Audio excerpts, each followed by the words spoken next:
Well, thanks for tuning into Electric Bike Journal. I'm sure you've got questions and you're looking for quick info, so we're not going to hold you up. We are answering the question of how to choose the right tire for your electric bike. And in order to do that in a fast and timely fashion, we'll be splitting this video up into 3 different sections for you. And this first video, we'll be talking about tire size and just how to read your tire, understand what tires you have on your bike as it is, because without that information, it'll be hard to figure out what tire to get. The next 2 installments will focus on tread patterns and different options you have within those sizes. And lastly, we'll focus on the tech and features of bike tires that could make them safer than other tires for your electric bike and the type of riding that you do.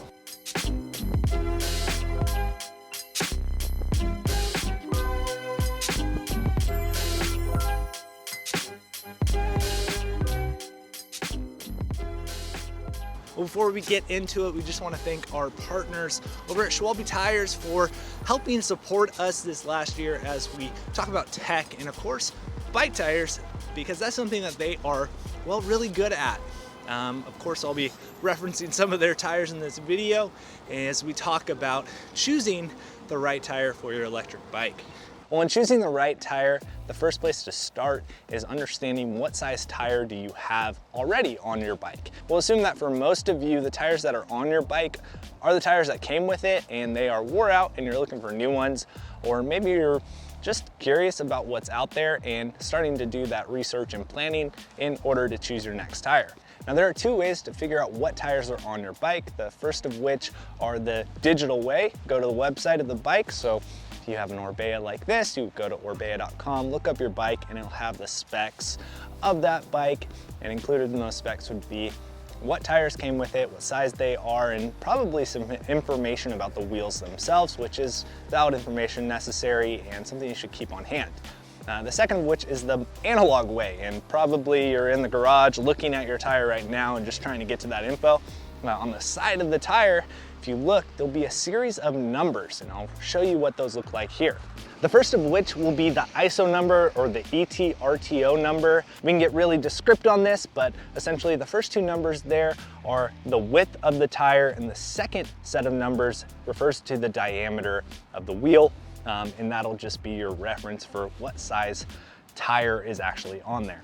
The second set there, 29-inch, that's the diameter, and 2.35, which is the width of the tire.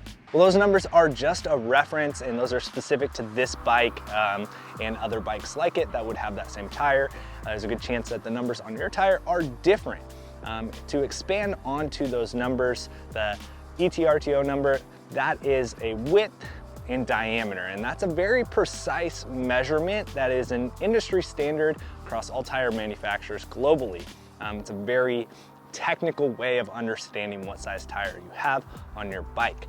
Either way, whether it be 29 by 235, 700 by 40, or 40-622, there's a lot of options of those numbers, but taking note of those, looking them up online, or heading down to your local bike shop and sharing with them what size you have on your bike, they're gonna be able to steer you towards what they have available or what they can get you that will fit your bike. And fitment is only part of the equation for choosing the right tire. As we transition over to talking about the different tires available within those sizes, we'll be focusing on tread patterns and tread design, and we'll be referencing the Johnny Watts 365 that are on this bike and the Al Grounders, which are also an SUV, an e-SUV rated tire, but they have a different tread pattern from each other, and we'll share with you kind of the impact that different tread patterns make on your bike.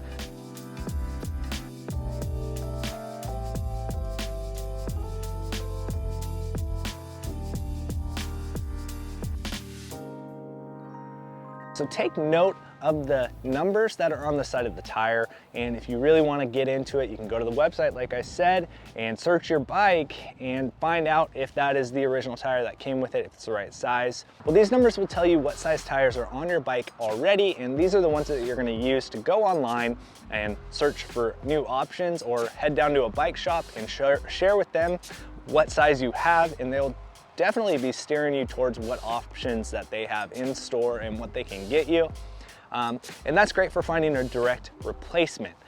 The numbers also reference things about the wheel, and there are options to go wider or skinnier within a certain size tire. That may open up a can of worms for some of you, so if you are looking for just a direct replacement, you can stop here. You've done it. Take note of your tire numbers and find a direct replacement and see if they even have the same make and model.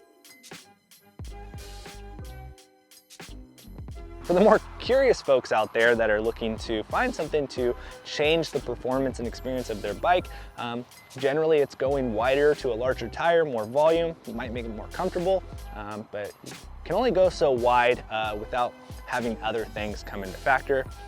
Rim width in and of itself has a certain window for how wide and how skinny a tire can be to fit on the rim safely, as well as the frame itself, you know, and fender clearance.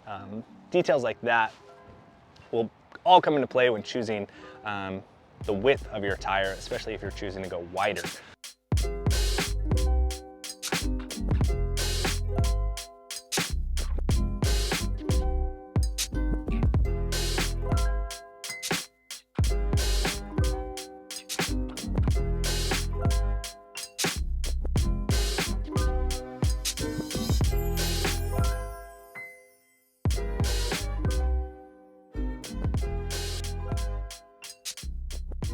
Well, that is only part of the equation in choosing your next tire.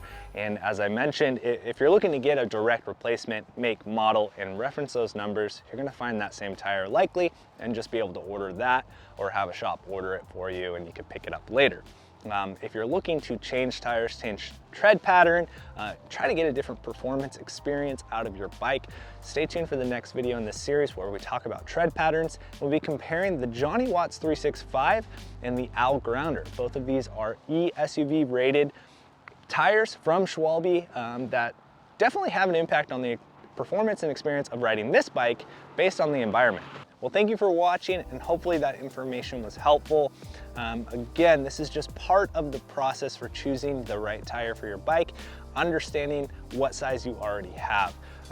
In the next two videos, again, we'll be talking about tread pattern. In the next one and the last video of this series, we'll be talking about the different compounds, the tech, and the features of the tires that make them safer or more ideal for the type of riding you do and the type of bike that you have. So thanks for watching. Leave any comments down below, and don't forget to subscribe. We'll see you in the next one.